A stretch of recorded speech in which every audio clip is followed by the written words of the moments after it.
I can kind of break down some of the major issues that are complex in the relationship between Russia and the U.S. right now. First of all, obviously Syria. Secretary Tillerson has made it clear that the administration does not support Assad's regime. Continuing Russian support of the Syrian dictator is sure to be a contentious issue, especially after what happened last week. Second thing, hacking.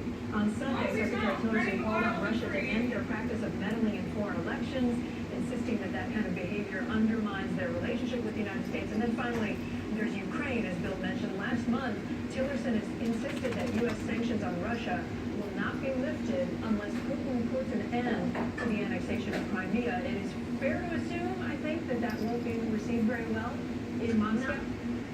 I think that is fair to assume, but also there was a report today that in meetings with his G7 counterparts, Rex Tillerson reportedly asked some of them, why should U.S. citizens, why should Americans care about these sanctions in Ukraine, which raised a lot of eyebrows, obviously, throughout the region and in Ukraine in particular, because we know that this was an area of contention from both sides. When it comes to the cyber attacks, we just heard from Vladimir Putin just a couple of weeks ago when he said, read my lips, nit, I had nothing to do, and Russia had nothing to do with these cyber attacks that we're accused of in the U.S. And it's interesting because it does seem to be that Russia is sort of following along the lines of President Trump's talking points. One of the spokespeople said the other day that when it comes to the U.S. accusing Russia of aiding the Syrians in these chemical attacks, that President Trump was listening to so-called fake news. So they're taking our and the president's talking points and using them to their advantage right now. It really will be interesting to see how far they will test the U.S. when it comes to Syria as well, because if the U.S. is in fact talking about regime change, Russia will say, well, then have at it. Let's see, do you really want to add thousands of U.S. troops? Who would you replace Assad with? At the same time, Russia could be saying to Assad, you see what happens when you do use chemical weapons? We're not going to punish you, even though we probably don't like that you did this, but the U.S. can go ahead and bomb you the way they did. Deanna, stay with us if you will. All three of you, if you can stay with us. I want to turn to Colonel Jack Jacobs, who has graciously joined me here on the set on a busy afternoon. We didn't know we were going to be hearing from the Defense Secretary this hour, but as we've mentioned, it should be about 15 minutes from now.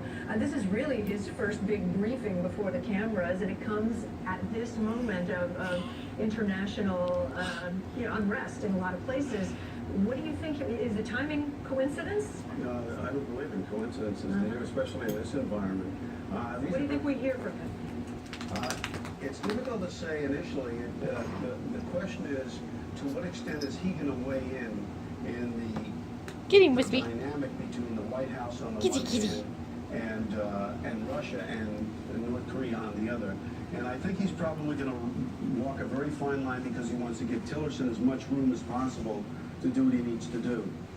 With respect to Syria in particular, it's very, very difficult for the Defense Department because the Defense Department only uses the military instrument of power. And there is no military solution for the United States unless we want to send hundreds of thousands of people. There are Marines in there right now, right? Yes, I mean, we've got, no, not many. And not so that the military, the American military, can affect the arc of what's taking place on the ground. We have to keep in mind what it is the Russians are after. Yes, the Russians do want to control Syria. Yes, they do want to have influence in the Middle East, and Syria is the only place where they've got it. But strategically, the only thing they don't care about Assad. What they're really interested in are warm water ports on the Mediterranean. If you take a look at a map and see that the Russian fleet in the Black Sea can't get out. What was that? Where's me? Stop it. If NATO or just even Turkey seals That off. kid didn't do anything. Syria handy, but I know what you're referring to. So that is a strategic port for the Russians. Correct. They have no zero, even global warming. They don't have any warm water ports and can't get out into the Mediterranean. Yep, maybe that's the end.